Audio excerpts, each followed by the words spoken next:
Hi, my name's Adam. Welcome to the channel. Thank you for joining us today. Today we're going to talk about RRIFs, converting RRSP to a RRIF, a retirement income fund. And basically you have to convert to a RRIF in the year you turn 71. You have to start taking money out in the year you turn 72. But if you're going to retire before 71, which I hope most of you, if not all of you are, I would highly recommend that you look to convert your RRSP to a RRIF before age 71. There's a few reasons for that, and we cover it at length on this channel, in that you want to look at an RRSP meltdown, i.e.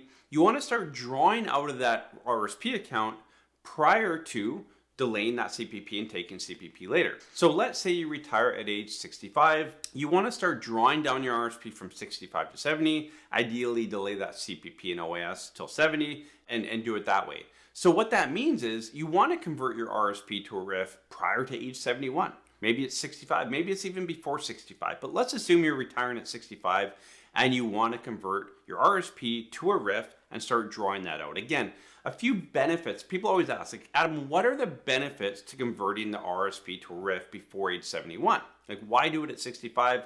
Why not just pull out of my RRSP? Two reasons for that. Number one is typically when you pull money out of an RRSP, you're going to pay a fee to pull that out, typically $25 to $50. So it avoids that fee, the redemption fee or the withdrawal fee. Secondly, when you pull money from a RRIF, a retirement income fund, past age 65, it's going to qualify for the pension income tax credit. Whereas if you pull it from the RRSP, it won't. Before I jump into the content here further, I just want to remind you, if you haven't already signed up for the free financial plan giveaway, again, you can nominate someone for a free financial plan valued at $4,000. We're giving 2 of them away and we're doing the draw in 1 week. So if you haven't entered, or if you haven't entered some of your friends, family, coworkers, make sure to enter them. We'll put the link below. So as you go through the process to convert your RRSP to a RRIF, there's a big factor you have to look at. And this is a big retirement decision. Or is it? When I got into the business 17 years ago, this was one of the most talked about things that I can remember. Going back 17 years, do you base your RRIF minimum, the minimum amount that you have to take on an annual basis, off of your age or your spouse or partner's? Because the younger you are, the least amount you have to pull out. So if you're 65, you have to pull out 4%, let's say. But if you're younger, you have to pull out a smaller amount. So let's say you retired and you're 65, but your spouse is only 60. You can base the minimum RRIF off of their age, not yours, making the minimum required you have to take out lower. But does it really matter if you're looking to do the RRSP meltdown, pay less tax, create more tax strategy around your retirement income? I would say not. And as we build out hundreds of financial plans for clients across the country, I've never come across a situation in the last couple of years where it makes sense to base it off the younger person's age. It just doesn't, because typically 99% of the time, we're looking to draw out that RRIF account much greater than the minimum. Typically we're taking out 7 to 10%, not 2, 3, 4% like the minimum requires. So whether you base the minimum amount, RRIF amount, off of your age or your spouse or common law partner's age, it's not going to really matter. Now, are there situations where it does matter?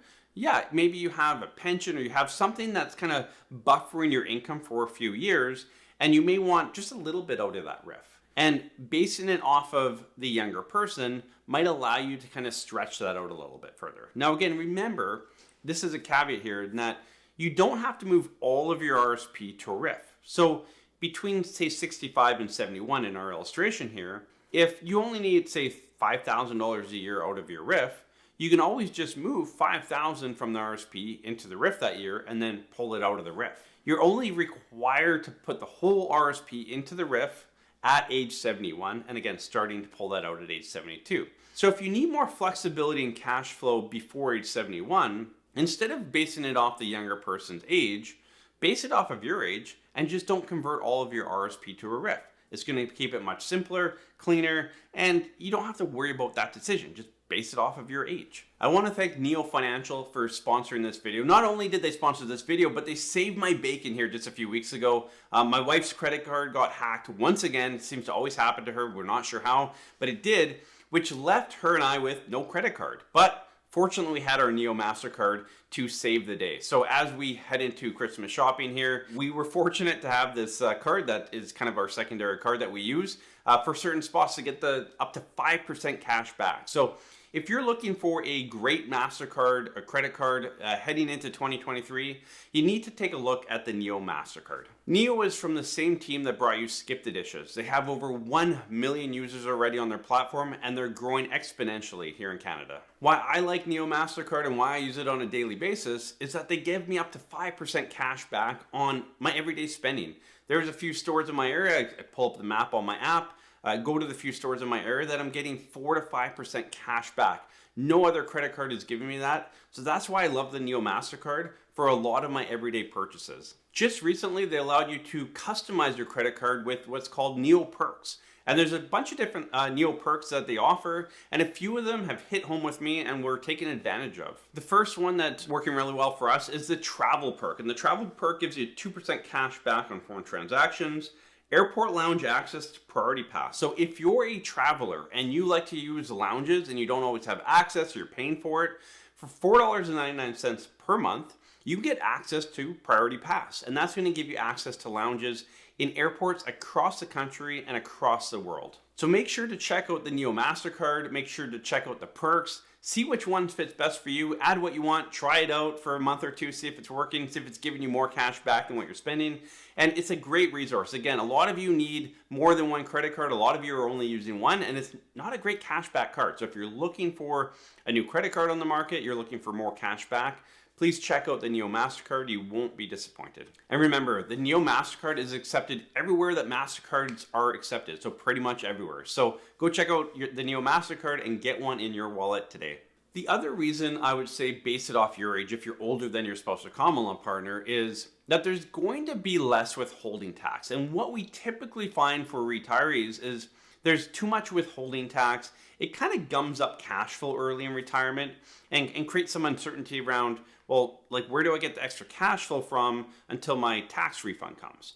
And so how RRIF withdrawals work is the minimum RRIF requirement, there's no withholding tax. So if your minimum RRIF requirement is $10,000, but if you base it off your spouse's age and it's $8,000, that means you have an extra $2,000 that you can take out of your RRIF with no withholding tax.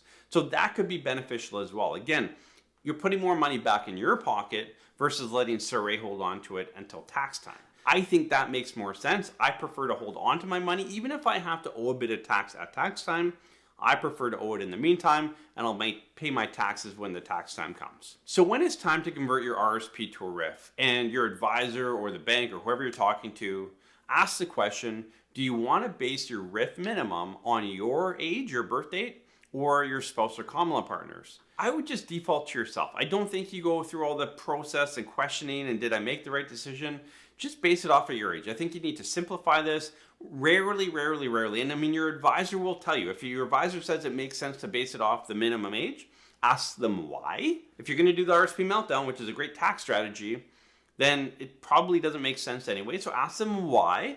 If it makes sense, then base it off the younger person's age. But for most of you, you want to base it off your age. Move forward, don't worry about it. So this big retirement decision that so many people talk about, definitely, like I said, when I got in the industry, it was kind of like pushed, like this is really important. I just don't think it is. When you do proper tax planning, the RSP meltdown, the laddered income, all this stuff, the RRIF minimum amount and age, it really doesn't matter. So don't make it a big deal. When it's time to convert to a RRIF, base it off your age and roll forward with that.